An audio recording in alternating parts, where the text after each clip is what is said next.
پاکستان میں housing sector کے حوالے سے کبھی کوئی کام ہوا ہی نہیں ہے، نہ ہی عوام کے لیے نہ ہی کسی اور کے لیے. کبھی اوورسیز پاکستانی کے نام پر، کبھی پاکستان ہاؤسنگ اسکیم کے نام پر، کبھی 50 لاکھ گھروں کا شوشہ چھوڑا جاتا ہے.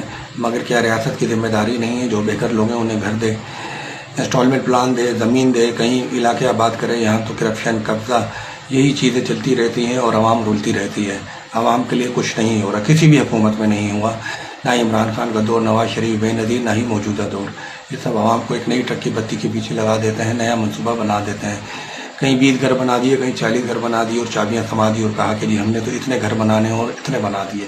یہ سب عوام کو چھ سمجھتے ہیں اور عوام ڈیزرو کرتی ہے.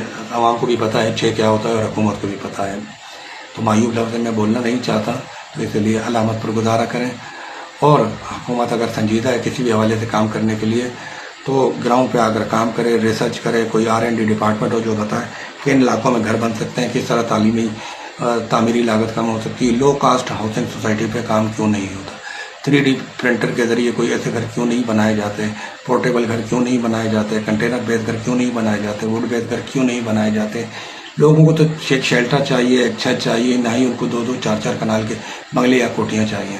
کوئی سسٹم تو لے کر آئیں، کوئی میکنزم تو لے کر آئیں، کوئی عوامی نمائندوں کے اشتراک سے کوئی ایسی پالیسی بنائیں جو قابل عمل ہو. جب تک قابل عمل پالیسیاں مارکیٹ میں نظر نہیں آئیں گی، عوام اور آپ کے درمیان، حکمرانوں کے درمیان فاصلہ بڑھتا رہے گا. اللہ حافظ.